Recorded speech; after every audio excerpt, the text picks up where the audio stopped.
ಅಲ್ಲಲ್ಲಿ ಸಿಗ್ತಾ ಇರ್ತಾರಲ್ಲ ಸರ್ ಅವಾಗ ಇವೆಂಟ್ಸ್ ಅಲ್ಲಿ ಹಂಗೆ ನೋಡೋದು. ಅದಕ್ಕೆ ದಾಂಪತ್ಯ ಜೀವನ ಅನ್ನಲ್ಲ.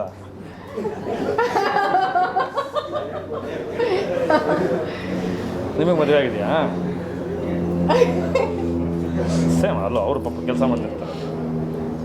ಅಲ್ಲ, ನೀವು ಕೆಲಸ ಮಾಡ್ತಿದ್ದೀರಾ ಅಲ್ವಾ, ಹಾಗೆ ನಾನು ಕೆಲಸ ಮಾಡ್ತೀನಿ. ಒಟ್ಟಿಗೆ ಮಾಡ್ಕೊಳ್ಳೋಣ ನೋಡೋಣ.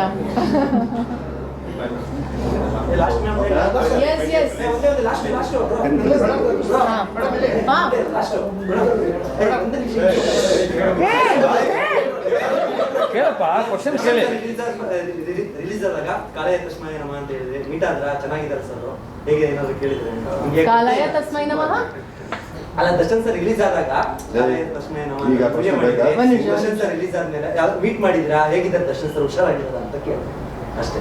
ನಿಮಗೆ ಗೊತ್ತಿರುತ್ತಲ್ಲ ಅಪ್ಡೇಟ್ಸು? ಇಲ್ಲ ಮೇಡಮ್, ಅವರು ಸಿಕ್ಕೇ ಇಲ್ಲ ನಮಗೆ. ನನಗೂ ಸಿಕ್ಕಿಲ್ಲ. ಅದು ಬಿಡಿ, ಸಿನಿಮಾ ಬಗ್ಗೆ ಹೇಳಿ. 10ನೇ ತಾರೀಕು ರಿಲೀಸ್ ಆಗ್ತಾ ಇದೆ ವರ್ಲ್ಡ್ ವೈಡ್ ಮ್ಯೂಸಿಕಲಿ ಹಿಟ್ ಆಗಿರುವಂತಹ ಸಿನಿಮಾ. ಸ್ವಾಗತವಾಗಿ ಸಿನಿಮಾ January 10th ರಿಲೀಸ್ ಆಗ್ತಿದೆ. ಸಿನಿಮಾ ಚೆನ್ನಾಗಿದೆ. ನಾನು ಎಷ್ಟು ಬಾರಿ ಹೇಳಿದ್ರು ಹೇಳೋದು ಒಂದೇ, ಸಿನಿಮಾ ತುಂಬ ಚೆನ್ನಾಗಿದೆ. ಸಿನಿಮಾ ಥಿಯೇಟರ್ಗೆ ಹೋಗಿ ಸಿನಿಮಾ ವೀಕ್ಷಣೆ ಮಾಡಿ. ಪೈರಸಿ ಎಲ್ಲ ಮಾಡಿಕೊಂಡು ದಯವಿಟ್ಟು ಸಿನಿಮಾನ ಹಾಳು ಮಾಡೋದಕ್ಕೆ ಹೋಗಬೇಡಿ. ಆ್ಯಂಡ್ ಮಾಡಿದ್ರೆ ಜೈಲಿಗೆ ಹೋಗ್ತೀರಾ? ಮಾಡಿದ್ರೆ ಜೈಲಿಗೆ ಹೋಗ್ತಾರಾ? ನಮ್ಮ ಮ್ಯೂಸಿಷಿಯನ್ಸು, ಚೆನ್ನೈ ಮ್ಯೂಸಿಷಿಯನ್ಸ್ ಥಿಂಗ್ಸ್ ತೋರಿಸ್ಬೇಕಾದ್ರೆ ಕ್ಲೈಮ್ಯಾಕ್ಸಿಗೆ ಎಲ್ಲರೂ ಎದ್ದು ನಿಂತು ಚಪ್ಪಾಳೆ ತಟ್ಟಿದ್ದಾರೆ. ಇದೊಂದು ಅಪ್ಡೇಟ್ ನಿಮಗೆ ಕೊಡಬೇಕು. Thank you. Excite whole musician section they are so happy. ನಿಮ್ಮ ಪರ್ಫಾರ್ಮೆನ್ಸ್ ಮೀಡಿಯಾಗೂ ಹೇಳ್ಬಿಡಿ ಅದನ್ನ. Thank you. ಶ್ರೀಧರ್, ಅದನ್ನ ಮೀಡಿಯಾಗೆ ಹೇಳಿ. ಇವಾಗಿರೋ ಜನ್ರೇಷನ್ಗೆ ಇದರಲ್ಲಿ ಬರೋ ಸ್ಟೋರಿ ಹುಡುಗ ಹುಡುಗಿಗೆ ಮ್ಯಾಚ್ ಆಗುತ್ತೆ. ಸಾರಿ ಕಮನ್. ಇವಾಗಿರೋ ಜನ್ರೇಷನ್ಗೆ ಈ ಫಿಲಮಲ್ಲಿ ಬರೋ ಸ್ಟೋರಿ ಹುಡುಗ ಹುಡುಗಿರಿಗೆ ಮ್ಯಾಚ್ ಆಗುತ್ತೆ ಅಂತ.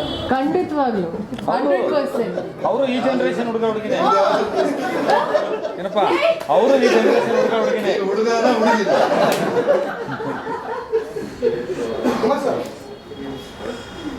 ಸರ್, ಈ ನಿಟ್ಟಿನಲ್ಲಿ ಹೋದ್ರೆ ನಿರ್ಮಾಪಕರ ಸಂಘ ಏನು ಕೈಗೊಂಡಿದೆ? ಕೇಟಿ ಕೈ ನಿಮ್ದು ಕೆಲವು ಸಿನಿಮಾ ಕನ್ನಡ ಸಿನಿಮಾಗಳಿಗೆ ಈ ಥರ ಪ್ರಾಬ್ಲಮ್ ಹೋಗುತ್ತೆ. ಥಿಯೇಟರ್ ಕೆಲವು ಸೌಂಡ್ ಸಿಸ್ಟಮ್ ಆಗಿದೆ. ಈ ನಿಟ್ಟಿನಲ್ಲಿ ಹೋದ್ರೆ ನಿರ್ಮಾಪಕ ಸಂಘ ಏನು ಆಗ್ತದೆ ಸರ್? ನಿರ್ಮಾಪಕ ಸಂಘದ ಸಹಾಯ ಮಾಡ್ತಾ ಇದ್ದಾರೆ. ಇವತ್ತು ಹೋಗಿ ಭೇಟಿ ಆಗ್ತಾ ಇದ್ದೀವಿ. ಭೇಟಿ ಆಗಿಬಿಟ್ಟು ಥಿಯೇಟ್ರದ್ದು ನಮಗೇನೇ ಒಂದು 20% ಇದಾಗ್ತಾ ಇದೆ, ಶಾರ್ಟ್ ಹೊಡಿತಿದೆ, ಸರಿ ಹೋಗುತ್ತೆ. ಅದು ಇಲ್ಲ ಮಾಮೂಲಿ ಇದೆಯಲ್ಲ ಹೋರಾಟ, ಅಷ್ಟೇ ನಿಂತ್ಕೋಬೇಕಾಗತ್ತೆ.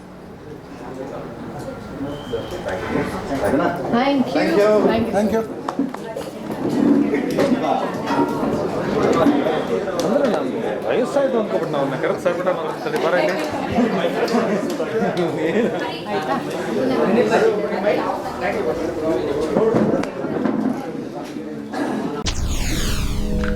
SSTV ಸಿನಿಮಾ ಜಗತ್ತಿನ ಕ್ಷಣ ಕ್ಷಣದ ಸುದ್ದಿಯೊಂದಿಗೆ.